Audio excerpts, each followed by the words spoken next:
सोचो, वो जिनके बारे में अल्लाह ने फरमाया कि हमने आपको सारी दुनिया के लिए रहमत बनाकर भेजा, वो हमारे नबी मोहम्मद सल्लल्लाहु अलैहि वसल्लम थे, जिनकी वजह से आज हम तक हिदायत पहुंची, जिनकी वजह से हम अंधेरों से निकलकर रोशनी की तरफ आए। लेकिन उनकी अपनी जिंदगी कैसी थी? उनके घर में अक्सर कई कई दिन तक चूल्हा नहीं जलता था। कभी सिर्फ खजूर और पानी से गुजारा होता, कभी सिर्फ जौ की रोटी मिलती, लेकिन फिर भी उनके होठों पर हमेशा अल्लाह का शुक्र होता। सोचो, वो नबी सल्लल्लाहु अलैहि वसल्लम जिनके लिए बादशाहत भी छोटी थी, जिनकी मौजूदगी पर अल्लाह के हुक्म से चांद 2 टुकड़े हुए, जिनकी मौजूदगी पर अल्लाह के हुक्म से दरख्त भी चलकर आए। वही नबी सल्लल्लाहु अलैहि वसल्लम जब अपने उम्मत की बातें करते तो उनकी आंखें आंसुओं से भर जाती। वो रातों को खड़े होकर इतनी लंबी नमाज पढ़ते कि उनके पांव सूज जाते। जब पूछा जाता कि ए अल्लाह के रसूल सल्लल्लाहु अलैहि वसल्लम, आप तो गुनाहों से पाक हैं, इतना क्यों करते हैं? तो फरमाते, क्या मैं अल्लाह का शुक्रगुजार बंदा न बनूं? सोचो, वो नबी सल्लल्लाहु अलैहि वसल्लम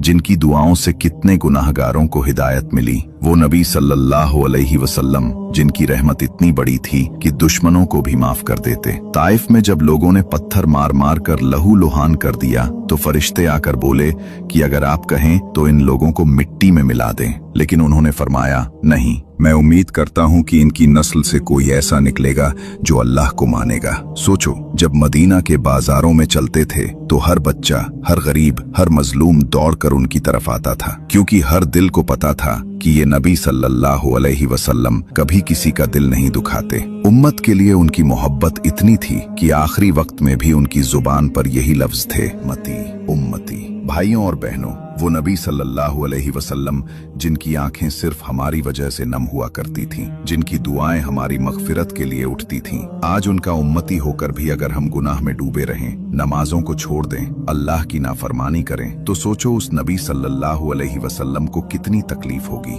आज अगर हमें सच्चा इश्क है नबी सल्लल्लाहु अलैहि वसल्लम से, तो हमें उनकी सुन्नतों को अपनाना होगा। उनकी मोहब्बत का सबूत ये नहीं कि हम सिर्फ उनका नाम लें, बल्कि ये है कि हम उनकी बताई हुई राह पर चलें। हमें नमाज को थामना होगा, हमें अल्लाह से तौबा करनी होगी, हमें अपने गुनाहों से रुकना होगा और हमें उम्मत तक वही पैगाम पहुंचाना होगा जो हमारे नबी सल्लल्लाहु अलैहि वसल्लम ने पहुंचाया। या अल्लाह, हमें उनके बताई राह पर चला दे, ताकि क़यामत के दिन जब हम हौज़े कौसर पर अपने नबी सल्लल्लाहु अलैहि वसल्लम को देखें तो उनका चेहरा मुस्कुराता हुआ हो और वो हमें अपनी उम्मत में पहचान कर पुकारें और कहें, ये मेरी उम्मत है।